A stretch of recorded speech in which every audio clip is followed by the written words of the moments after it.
Salut à tous, alors je suis tombé sur une annonce sur Le Bon Coin là concernant le i208. Donc i208 GT Line avec, regardez, un prix affiché 25 900 euros. Donc j'ai lu un peu la description et j'ai surtout demandé par email au gars là pour savoir comment il a fait pour avoir le prix de la voiture, sachant que Peugeot n'a pas communiqué dessus, ils ont juste communiqué sur la version LLD du coup, c'est-à-dire 299 par mois. Donc voilà, il y a toute la description. Bonus écologique de 6 000 euros déjà déduit. Le tarif affiché correspond à cette configuration précise. Quantité limitée, la batterie n'est pas soumise à une location obligatoire. Donc voilà, je sais pas si cette entreprise mobilité moderne est digne de confiance ou pas, je ne connais pas. Elle est basée dans le 83 visiblement. Donc je vais vous faire voir sa réponse au gars. Donc l'automobile est d'origine européenne, le marché français est en retard et ne proposera la i208 qu'en formule LED pour le moment. Alors, le marché français est en retard, sachant que la voiture est française, bon, j'ai quelques doutes, mais bon, pourquoi pas. Le prix est affiché eh bien en TTC, bonus de 6 000 euros déjà déduit. Donc la finition GT Line serait à 25 900 euros, bonus déduit pour la i208 selon cette entreprise. On va aller voir, tiens, les caractéristiques techniques. Je vais télécharger le PDF, ça sera peut-être plus simple du coup. Hop, voilà, on a zoomé un petit peu. Alors, du coup, caractéristiques techniques nouvelles du 208 GT Line. Alors, bon, évidemment, les premiers trucs, c'est réservé aux essences et au diesel. Comme ça, vous avez évidemment toutes les configurations, même pour l'essence ou le diesel, si vous êtes intéressé. Alors, intervalle de maintenance en conditions normales, tous les 25 000 pour l'électrique, et pareil pour l'essence et le diesel, c'est tous les 30 000. C'est quand même une blague que le diesel. Enfin, c'est ridicule, quoi, je veux dire. Le diesel, on peut faire plus de kilomètres entre deux révisions que l'électrique, quoi. C'est absolument ridicule. Franchement.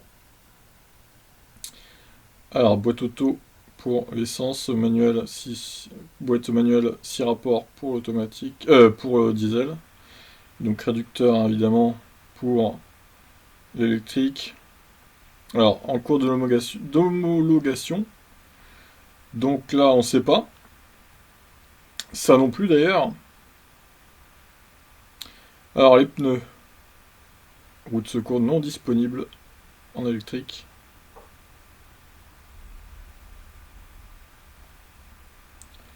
Voilà, sécurité, nombre d'airbags et tout. Pas mal de trucs de série, comme vous pouvez le voir sur cette finition GT Line. Alors, assistant de la conduite. Régulateur, limiteur de vitesse, visiopark. Alors, il n'y a pas le suivi de ligne apparemment hein, sur la i208. Il y a l'alerte active de franchissement involontaire de ligne. Donc c'est nul, ça fait juste un bip en gros. Elle n'aura pas la conduite semi-autonome, on va dire. Ça m'étonne pas vu qu'elle est pas très chère finalement.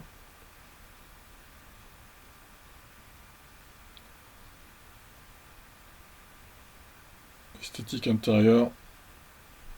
Il y a beaucoup de trucs de série, hein, forcément. C'est la finition la plus élevée, donc ça va être bien. Prise 12 volts x2 sur la façade technique avec console centrale pour les passages arrière. 4 prises USB. 4 prises USB. Oh la vache. Bah dis donc. Elle est niveau prise, on va dire qu'elle est équipée, hein, clairement.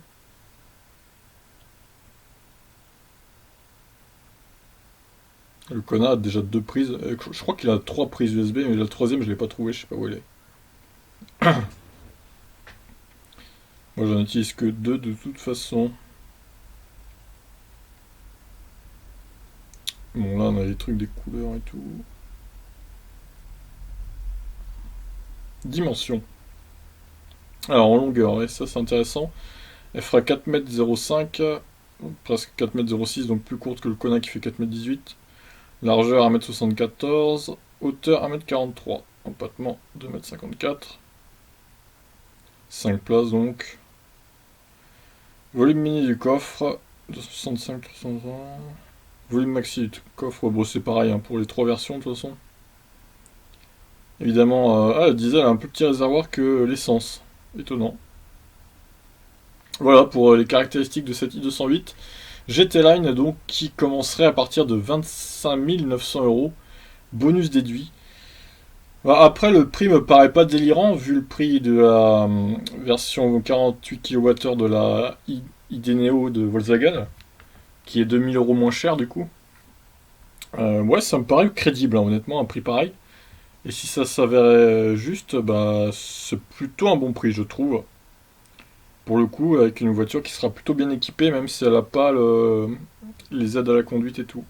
On n'a encore pas les mesures 0 à 100 et tout, c'est dommage. J'aurais bien aimé savoir ça. Mais bon, peut-être dans quelques semaines, on le saura. Sur ce, voilà. Dites-moi si ce prix vous paraît crédible ou pas. Et si ça vous paraît être un bon prix surtout. Sur ce, je vous laisse. Ciao.